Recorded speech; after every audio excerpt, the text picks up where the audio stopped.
একটা অবাধ সুষ্ঠু নিরপেক্ষ নির্বাচনের মধ্য দিয়েই আমরা আমাদের যে কাঙ্ক্ষিত লক্ষ্য একটা গণতান্ত্রিক রাষ্ট্র ব্যবস্থা, সেই রাষ্ট্র ব্যবস্থায় আমরা যাওয়ার সুযোগ পাব। যে সময়টা আমরা অপেক্ষা করছি যে একটা গণতন্ত্রের উত্তরণের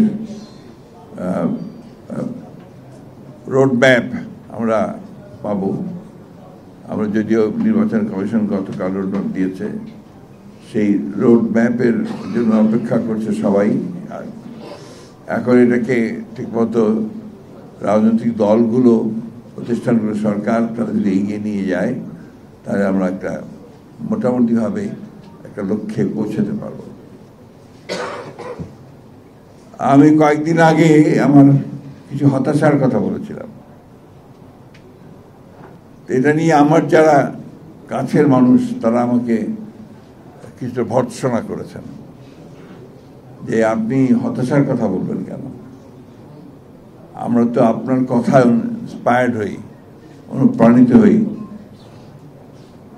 আমি তাদের বলেছিলাম যে যখন এই বয়সে এসে আমি দেখি যে আমার যে এতদিনকার যে স্বপ্ন, যে লড়াই, যে সংগ্রাম আমাদের, সেটা কেন জানি ম্লান হয়ে যাচ্ছে কিছু দুর্বৃত্তের কারণে, তখন স্বাভাবিকভাবেই একটা হতাশা আসতে পারে।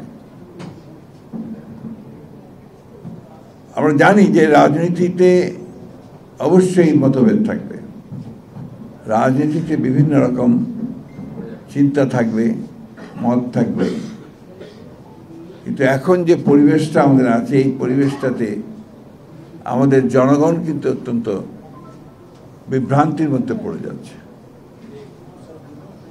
আমরা আপনার লক্ষ্য করে দেখবেন, মানুষকে জিজ্ঞেস করলেই মানুষ বলে নির্বাচন হবে তো।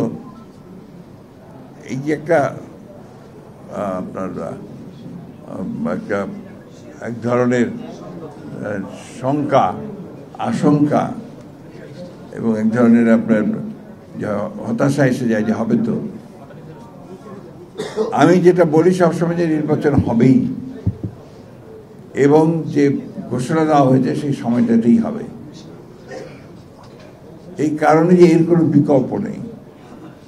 আজকে যদি নির্বাচন বন্ধ করা হয় বা নির্বাচন না হয়, তাহলে এই জাতি প্রচণ্ড রকমের ক্ষতিগ্রস্ত হবে